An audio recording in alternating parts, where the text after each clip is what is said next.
doing what your heart rings true, allowing hope to guide you through. Hi, I'm Paul Lyndon Birtwell, and this is Compelling Reason, Reasonable Faith's chat show. And today I'm joined by Dr. Jeff Zweerink.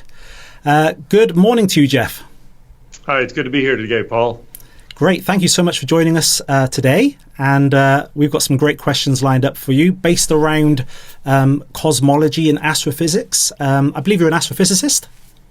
That is correct. My training is in astrophysics. I have a bachelor's in science in physics from Iowa State University. I went on and did a PhD in astrophysics. I did high energy astrophysics, which means that I study kind of exotic environments in the universe, look for gamma rays from them. So this is black holes, neutron stars, those sorts of things. I mean, the things that there's part of me, it's like I get to study black holes and dark matter. And it's all the stuff that as a kid you thought, oh, that's so cool. And that's what I get to study. So I'm kind of excited about that. So I've been doing that for going on 30 years now, and I work for an organization called Reasons to Believe, which is a science faith organization, shows how science and the Christian faith work together. And I'm also a project scientist at the University of California, Los Angeles, working on a balloon experiment trying to figure out what in the world dark matter is. So wow. Really just enjoy studying how the heavens work. So. Do we have any clue yet as to what dark matter is? Well, we're pretty sure it's a particle of some sort. The question is what kind of particle. And so if the experiment I'm working on is correct, it's a particle that is very massive, that doesn't interact with normal matter, but occasionally it will annihilate with itself, create a big flurry of energy, and from that produce particles that we can detect. So Hopefully that's the right answer, because it'd be neat to be part of the team that actually figures out what in the world dark matter is. Wow, yeah, it really would. Now, the elephant in the room, you mentioned gamma radiation. I'm sure a lot of our viewers are Marvel fans. So the Incredible Hulk, potential fact or fiction? Oh, it's certainly fiction. I mean, the hard part about gamma rays is that they're very damaging to the human body. So if you look at the light that we have around us, that has an energy of about 1. The gamma rays that the Incredible Hulk was exposed to were about 1 million, somewhere in that range. And basically what these gamma rays do is they go through your body. They just deposit a lot of energy, heat your cells up, and cause them to explode. So the idea that you're going to create a better, more powerful being out of that, really you're just going to fry somebody and cause them to die. Okay. The gamma rays that I happen to look for happen to be 1 million times more energetic than that. So again, these are pretty extreme environments, and as much as I would love it, I don't think the Hulk is real. So Stan Lee lied to us. Well, he made a compelling story that we knew was not reality. So. Okay, could you share with our viewers today how you came to a personal faith in God? So there were a lot of factors that played into that. First and foremost, I mean, my parents became Christians, came to faith in Christ when I was about 3 years old. They had, went to church and did that, but that's where they understood, hey, this is about a relationship with God through Christ. And so they've taught my brothers and I what that meant. And when I was in Awana, it's a program here in the United States, helps kids understand what Christianity is about, learn Bible verses. And so one of the speakers that night was talking about how, that having a relationship with God isn't about going to church. It's about deciding to allow Christ to pay for your sins, and we could do that night. And so I did that night, and over the course of my life, I've been learning what that decision actually means and how to grow and live that out in my day-to-day life. Right. So for a lot of our UK viewers, they'll be quite surprised that you're a professional scientist and a believer in God. Is that quite common in America? I think it is. I mean, I work in the field of astrophysics. I've been around scientists most of my adult life. What I find is that there are a large fraction of those scientists who do believe in God. My major professor was a strong Christian. The department chairman at Iowa State when I was in graduate school was a strong Christian.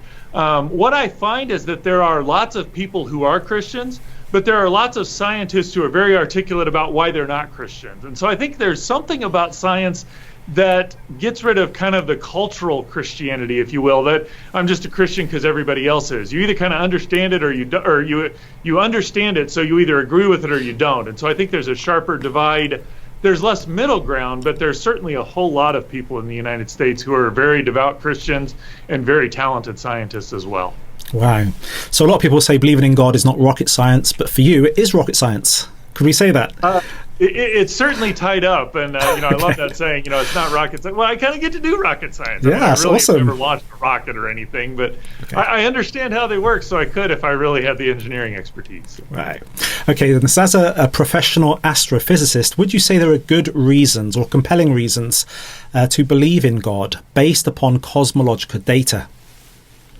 I really do think that the scientific data, particularly the cosmological data, does point to the existence of God. I kind of see that evidence falling into two classes. One is that we look at trying to understand how the universe is, how it behaves, how it got here. And one of the things that's fascinating is that if you look at the last 115 years of our studying of the universe, one profound idea that has flowed out of that is that the universe has a beginning. And if the universe has a beginning, that points to a beginner. And so we talk about Big Bang cosmology and inflation and the multiverse and all that sort of stuff. It really does point to there being a beginning to the universe. But not only that, not only is there a beginning, as we look at how the universe develops, the laws of physics, how they're constructed, what life requires, it seems like there's a lot of evidence for design, that our universe has a purpose, that the laws of physics are, it looks like they're constructed so that life will arise, so that life is possible. And it looks like even when you just look at the history of Earth and the genetic code and all that is entailed in humanity, that there's a lot of evidence pointing to design and fine-tuning, which again points to a designer. And so I think there is a lot of evidence that points to the truth of Christianity, that a God created us and fashioned the universe for us to be here, live here, so that we can know him.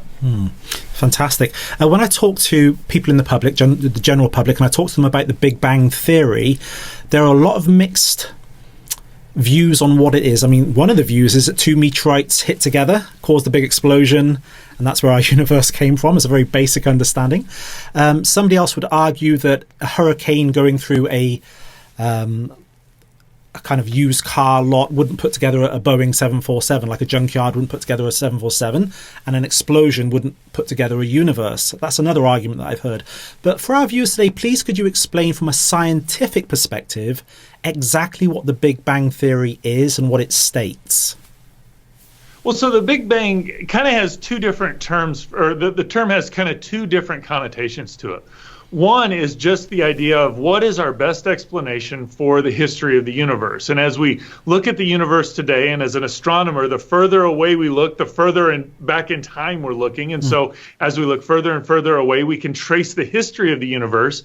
And what we find is the best picture for the history of the universe is that our universe, everything that we can see, started in this incredibly hot, dense state, and it's been expanding and cooling from that state for the last 14 billion years. And as it expands, it's going to cool. As it cools, elements form, and then stars form, and galaxies form, and ultimately you get planets forming. And so it's this cooling that allows all of the processes to occur that ultimately lead to the condition where we are today, where we look out, we see vast amounts of galaxies filled with enormous amounts of stars. All of them are moving away from one another. And so the basic picture of Big Bang cosmology is that our universe starts in this very hot, dense state, that it expands and cools. As it does, the universe grows larger, it grows cooler, and it does so in a way that the usable energy is decaying over time. So in the scientific terms, those are kind of the fundamental features of a Big Bang. Okay. Now, there's another usage of that term that implies that the universe does have an absolute beginning to it, and that something beyond the physical stuff is required to explain it. And so there are kind of those two connotations. The history, that's scientifically well established. There's a lot of discussion in the scientific community whether there was a true and absolute beginning, if you will. Okay. Do we know what caused the initial expansion, the kind of force that was pushing that? What was causing that? Do we know?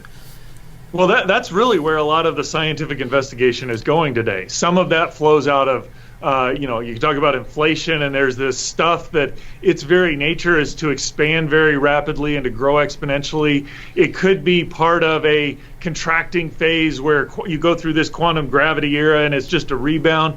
There's lots of ideas out there, or maybe it expands and it just causes, it dilutes itself and eventually the whole cycle starts all over. There's lots of ideas out there which are what I would call scientific speculations at this point. They're interesting ideas that we can't test because we don't have the resources, scientific resources, or technology or ability to test them yet. But there's a lot of ideas about what's out there. What is very clear is this, that the stuff of our universe that we see, the protons, neutrons, electrons, even some aspect of the space and time, that it went through a dramatic transformation 14 billion years ago, and something before that needs to be the cause of it. And, okay. There's a big scientific debate as to what exactly is that cause.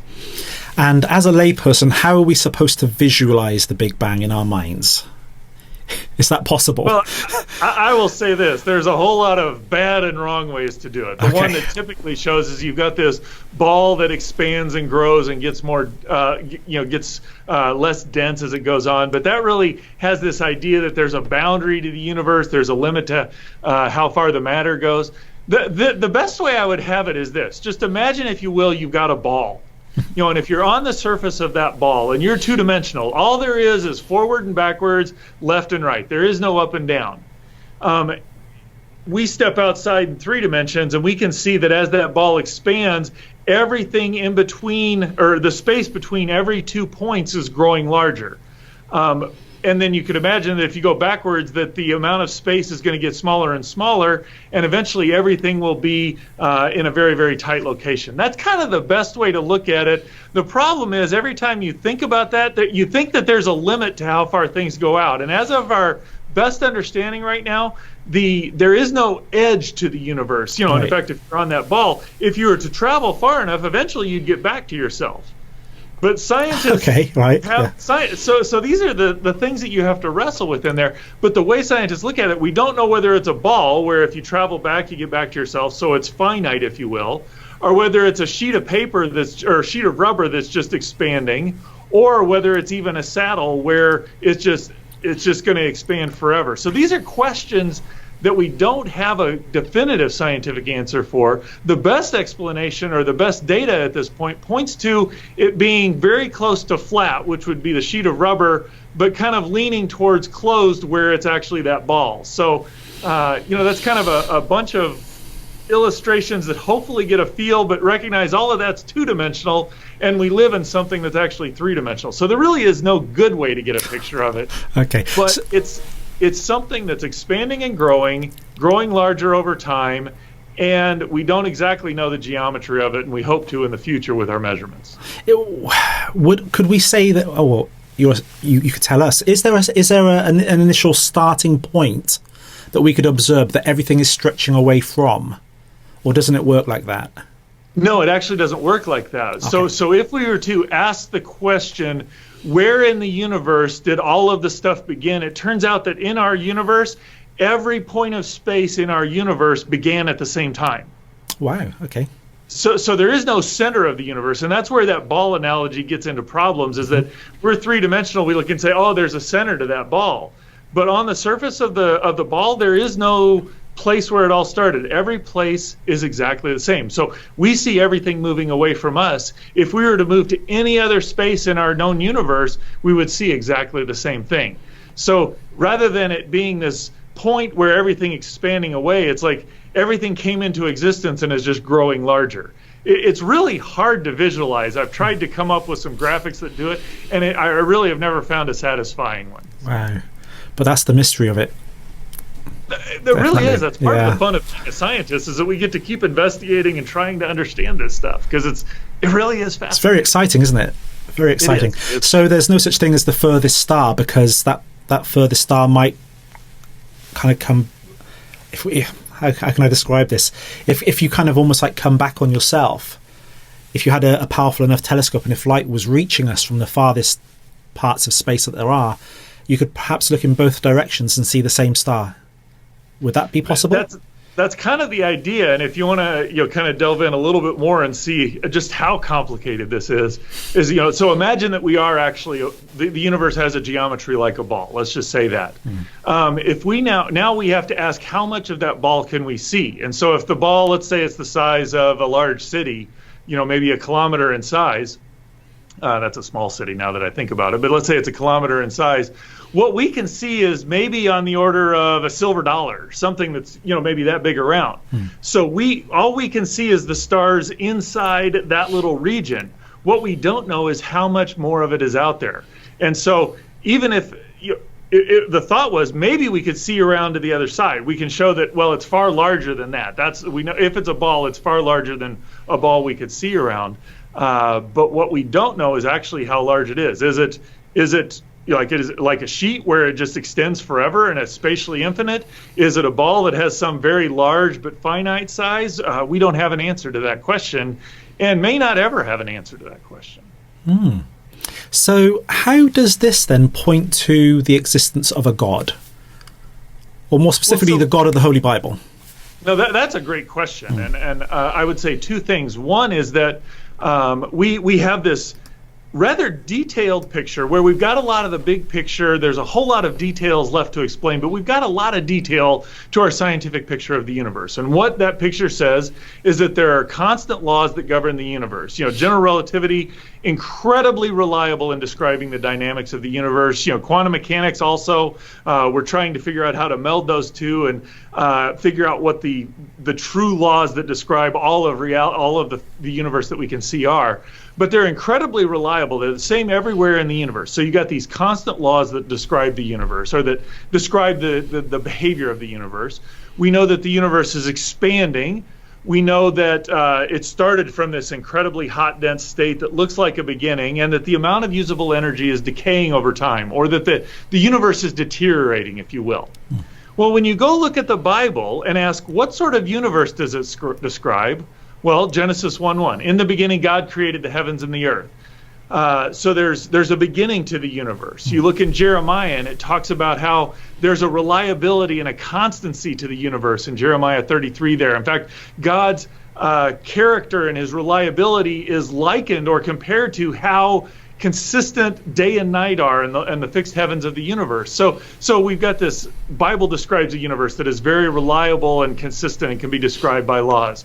That the amount of the decay in the universe is apparent throughout Scripture. That we live in a universe that is decaying and groans for being recreated. And we live in a universe where the very fabric of the universe appears dynamic. That God is stretching out the heavens, if you will, and that actually description is used many times throughout the universe. Now, I don't know whether the ancient biblical authors were thinking about the expansion of the universe, but it's remarkable that the Bible describes a universe that very much matches our best scientific description. And so that, to me, gives me great confidence that the person who created the universe is actually the inspiration for the Scriptures as well. And I'm reminded of several passages in the New Testament as well, where it talks about God predestined things before the beginning of time. Well, that's actually a very reasonable way of looking at it, given what we know about the universe, because it's not, again, we look at our scientific description, it's not just that space is expanding, but space-time is expanding. And if we talk about a beginning to space, we're also talking about a beginning to time, which means that whatever is responsible for our universe is responsible for forming the fabric of space-time, which means that it exists outside of space and time.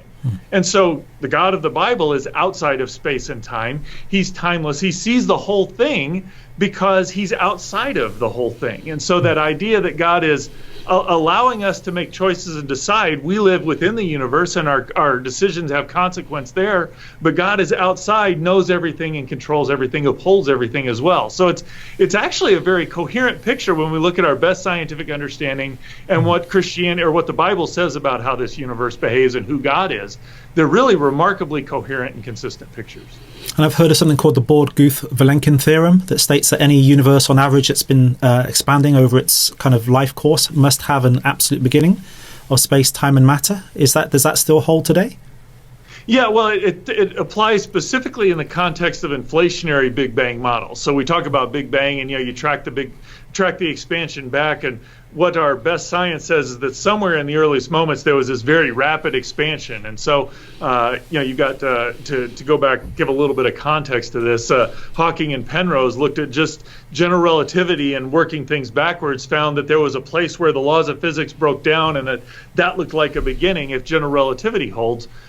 Well, we now know that inflation is at work, and inflation violates some of the conditions of that Hawking-Penrose singularity theorem. But this Borde-Vilenk and Guth theorem says that as long as things are on average expanding, there's still a beginning of some sort. And so this is kind of the argument I make, is that when you look at the history of cosmology over the last 115 years, there's this remarkable pattern of scientific knowledge advances. It looks like there's no beginning, and then as we study more deeply, it seems like there's this really important scientific discovery that points back, no, there is a beginning. That's even Einstein discovering general relativity pointed to, instead of space and time being eternal, there was a beginning to, or the space and time were dynamic, and because of the expansion that was discovered shortly afterwards, that points to a beginning. And then maybe the universe is just oscillating. Well, that didn't work. There's still a beginning. Maybe it's steady state. No, that doesn't match. That goes back to a beginning. The cosmic microwave background radiation shows that you've got the Hawking-Penrose singularity theorems that point to a beginning. Maybe inflation doesn't mean there's a beginning. No, BVG says there's a beginning. And so it seems like we find a lot of ways to say maybe there isn't a beginning, and then the universe seems to keep pushing us back to the idea that it began to exist. Okay. Now, some of the objections that I hear, and I'm sure you can answer these, are the multiverse throws a spanner in the works, or quantum mechanics throws a spanner in the works. As a astrophysicist, would you say that these things are a problem? Well, I think it depends on, as Christians, how we articulate that idea. If the Big Bang, and this is the only way it's got to be, and it's got to be just the Big Bang, and it doesn't take into account inflation, then yeah, the multiverse would, because inflation produces a multiverse. And in fact, when I was reading about inflation, kind of in the 80s and 90s, I was reading Alan Guth's book, who's kind of the person who really helped put inflation on the map. I mean, there were a lot of people that worked, but he was kind of known for his work in inflation. He made a very interesting comment in the book he wrote, is that once inflation started, it seems to go on forever into the future. And the way it works is that this stuff that inflates very rapidly, in places it will decay and it will form universes. And so our universe is inside one of these bubbles where it's decayed, and that decaying region is growing. But there are other universes out there. And so if there are other universes, maybe our universe had a beginning, but there wasn't really a true beginning. And there was a very interesting comment he made in there. He goes, well, maybe if it goes on forever into the future, maybe it has been going on forever into the past. And that's where that Borde-Vilenk and Guth theorem comes in, is that it shows that even though it does go on forever into the future, you can show that there's a beginning to inflation in the past. And so, whether there's a multiverse or not really is neither here nor there from a Christian perspective. I mean, you read through the Bible, there's this created realm, there's the angelic realm, which is another verse, if you will. There's going to be a new heaven and a new earth. That's another verse. So the idea of a multiverse isn't scientific or Christian or theologically untenable. That's really not the issue. The issue is, does what we find scientifically conflict with what Scripture has said? And as I look at it, no. Scientifically, whether there's a multiverse or not, it still seems to be pointing back to a beginning.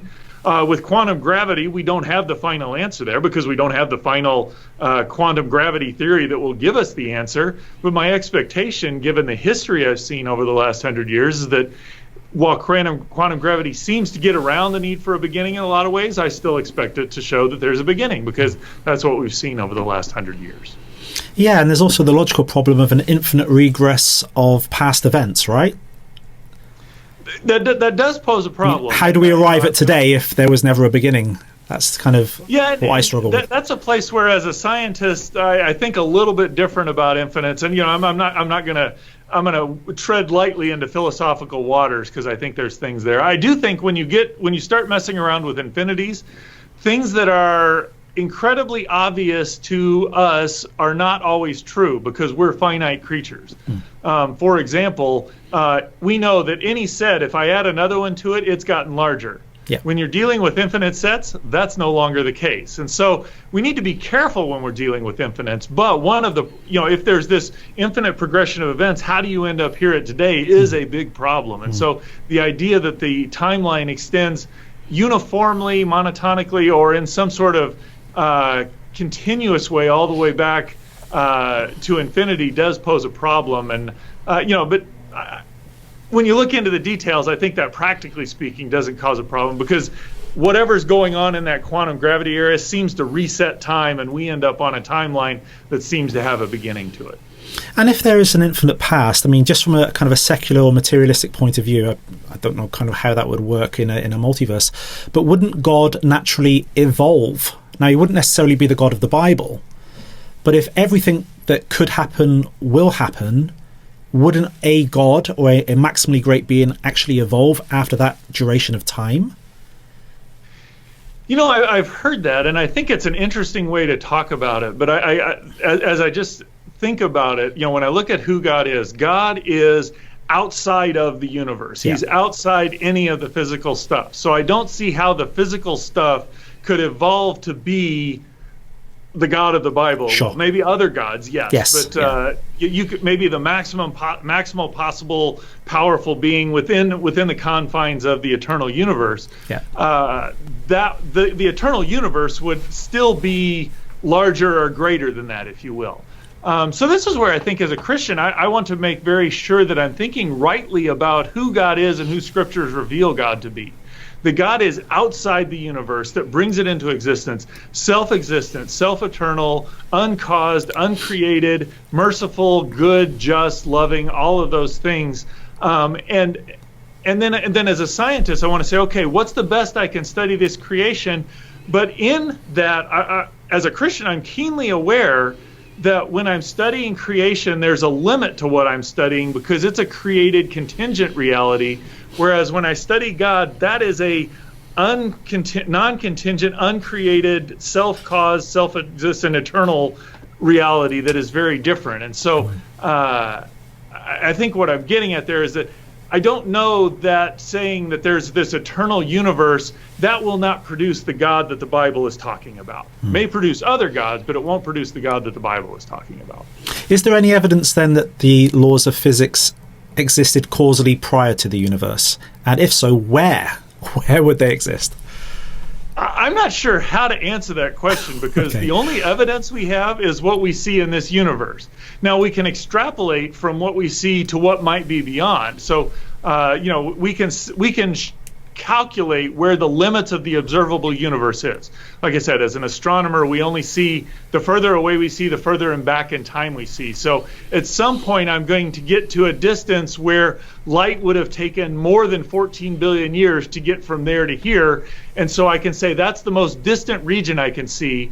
But I can very reasonably extrapolate and say space and time just continues beyond that. There's no reason for it to stop there. So I could say there's going to be stars and galaxies beyond what I can see. Now, when we're talking about the laws of physics, those throughout most of our scientific history, the laws of physics have been thought about as describing the stuff that exists. So they're descriptive, if you will. Gravity describes how matter behaves. Gravity describes how space behaves.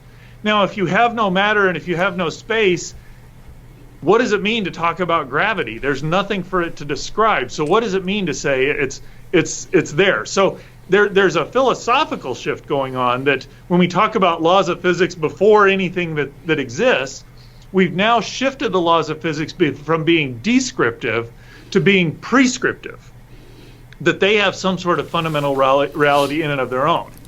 And I think, given what we know of our universe, we're forced into one of three scenarios. It looks like there's a beginning to the universe. That means either God exists, God is the cause for our universe, the laws of physics are self-existent and they're the cause of our universe, or our universe doesn't have a beginning and it's truly just eternal and it is the uncaused reality. So you either have God being the uncaused reality, the laws of physics being the uncaused reality, or the universe being the uncaused reality. And again, as I survey it at this point in time, we've still got more science to do. Yeah. But it looks like the best explanation, the uncaused reality that best explains everything, is that the God of the Bible is that uncaused reality. Right. Great. That's a lot to unpack and think about there. That's amazing. I don't know about you, but I'm inundated on social media with all kinds of testimonials about UFOs. Extraterrestrials, aliens. It's kind of hitting all of the movies at the moment. It's hitting all of the television programs over here, at least. Do you have an opinion on extraterrestrial life? Is it possible? Or So I do have an opinion, and, Okay. and I will say it this way. I find it interesting. I wrote a book called "Is There Life Out There?" We're just kind of exploring what do we know about the planets, what are the possibility of finding life out there, trying to do it from a scientific perspective, but again, then asking the question, if we find extraterrestrial life, does that destroy Christianity? Because that's kind of the narrative that's out there, that, if ET came and landed on the White House lawn, nothing to be going against Great Britain there, but I'm an American, so it's going to land on the White House. it's always lawn. America. That's right. In all the films. That would just rewrite all the world's religions. Yeah. Well, there's a narrative in there that if those aliens came and landed on the White House lawn, that we would ask them, well, what do you say about God? And they'd say, well, we know nothing about God. We've just been self-existent, or we've been beings that figured out how to get here.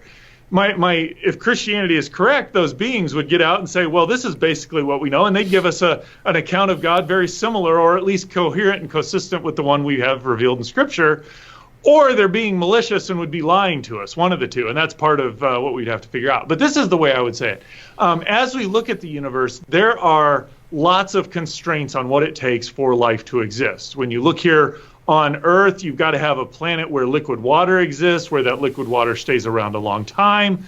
You've got to have a planet with tectonic activity, because the bulk of life, or without land, you're not going to get life. And so you've got to have tectonic activity to build that land up, because that's where the conditions that life can, even in our best, most optimistic scenarios, where life can originate, if you will. So we see when I look at life here on Earth, I see design in the genetic code, I see fine-tuning in the orchestration of Earth and all the events that bring it about. It points to the handiwork of a creator. Yeah. And so as I look out in the universe, the question to me is, did God do it somewhere else? So the assumption is, if we find life out there, that means that godless or naturalistic, unguided processes brought about life throughout the universe. No, as a Christian, the question to me is, God created life here. Did he create it somewhere else? And as humans, we've been fascinated with this question for millennia. I mean, I in my book, I traced back, or I did some research on what were the earliest recorded explorations of whether there was life out, and you can trace that back to before Christ was here on Earth. Kind of make the joke, it wouldn't surprise me if Adam and Eve were having that discussion of, are there aliens out in the universe? It's one of those that it's just such a fascinating discussion, is what it boils down to. So, but as I've looked at it, the conditions required for life are very exacting. And so I think if we do find life, it will point to the work of a creator, just the same way it does when we look at life here on Earth. The question of whether life can travel to Earth is a lot easier to answer, because the distance between stars is enormous. And I know we've got Star Trek and Star Wars and Marvel, where you can just transport and get around the universe very rapidly. But our fastest moving satellite, it's not the fastest moving now, but when we launched the Voyager space probe, it has been traveling through space for nearly 40 years, just over 40 years. Sorry, actually, it's closer to 50 now. That was in 2010, I think it was 1970 when it was launched. Okay. It has been traveling through space for decades, and it has just recently gotten outside of the influence of our solar system. But it will be another 40,000 years before it is closer to another star than it is to our sun. Wow. And it will be another 40 beyond that before it gets to another star.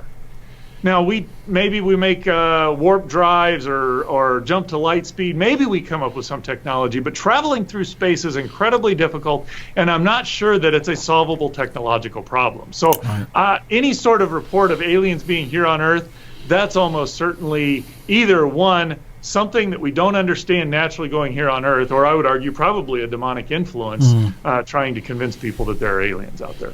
Yeah, I know Dr. Ross, when I spoke to Dr. Ross, he mentioned a lot of the occult, and people who were involved in the occult had these sightings or visions of aliens, and kind of when they gave up the occult, they stopped. Right. Yeah. Well, and it matches what demonic influence would do. I mean, it seems very consistent with what the Bible describes of the spiritual realm doing. Yeah, and it says that they dwell in the atmospheric heavens as well. Now, how we interpret that, I'm not quite sure, but it's somewhere up there they dwell, right? So, right. Okay. Have you ever heard of simulation theory? And Well, do you have an opinion on it? Yeah, it's kind of the idea that our universe is just a simulation. So there's some advanced beings out there that have evolved to some very high level, very technological state where they're capable of running simulations of entire universes. And we think of this as, that may sound kind of ludicrous on its surface, but I know this. I studied gamma rays when I was in graduate school and for about a decade or so afterwards. And I built worked really hard to make telescopes that were capable of detecting these gamma rays. I spent far more time running computer simulations of gamma rays than I've run more simulations of gamma rays than I've ever detected of gamma rays, because we now have the technology to simulate the environment of how gamma rays are produced, how they propagate through our atmosphere, what sort of particles they produce, how they would interact with our detectors. And those simulations are getting more and more complex and more detailed and more realistic. And so the question is really, could there be an advanced civilization that has enough technology that they could build powerful enough computers that were fast enough, had enough data, had enough memory, had enough physical size that you could simulate entire universes? And so that's really the idea about that. And part of what it would explain is why our universe behaves so mathematically, because the civilization or the intelligence running the simulations puts rules in place so that it all runs. I mean, that's what we do when we do simulations. Interestingly, people are looking for, would we be able to detect that we're part of the simulation? Because there's a graininess, or could we, there's a whole lot of interesting scientific discussion about how to detect that. I think, to me, the interesting point about all of that is what it does is that it acknowledges if the simulation hypothesis is correct. And I'm inclined to think not, the way most people envision it. But if it's correct, what that means is that our reality is not the true reality. There is a more fundamental reality beyond what we see, which is what the Bible says. The Bible just says that it's God who's running the simulation, if you will. And once this simulation is done, the cool thing is this simulation isn't the end of us. So when this simulation ends, we're not done. We're actually taken from this reality into that higher reality. That's the cool part of Christianity, in my assessment, or at least one of the very cool parts. That's a great answer. For our viewers today, maybe they're thinking of starting a relationship with God. Could you give them some steps to take on how to start that relationship? Yeah, I think just the very basic point is recognizing that God is the creator of all things, and he's created you, and he created you and every one of us to have a relationship with him. And the key fundamental feature beyond God creating us is that humanity chose to rebel against God. And in doing so, we severed our relationship with him. But God, knowing that, even before the creation of the world, planned to send his son, Jesus Christ, to become a man, to be the union of God and man together, living in Christ among us, to die on the cross, to pay for our rebellion so that we can be in relationship with him. And so really, becoming a Christian simply means I acknowledge that God exists. I've rebelled against him. Christ pays for my sins. Christ, I want you to pay, restore my relationship. And by doing that, you now are in relationship with God, and you will forever enjoy that relationship with him in eternity, understanding and knowing and growing and learning about him forever and never exhausting what there is to know. Right. That's a fantastic answer. Well, thank you so much for your time today, Dr. Jeff. I really appreciated it. It's been a fantastic and very thought-engaging interview, and we'd love to do this again sometime. Paul, I've enjoyed being here. I've appreciated the questions, and I really do hope this interview helps people see that Christianity and science really do go together, and that they respond to God's call and say, yeah, I want to have a relationship with him. I pray that too. Well, thank you so much, Jeff. And to our viewers, may God bless you. I'm Paul Lyndon Birtwell, and you've been watching Compelling Reason. Until next time, God bless.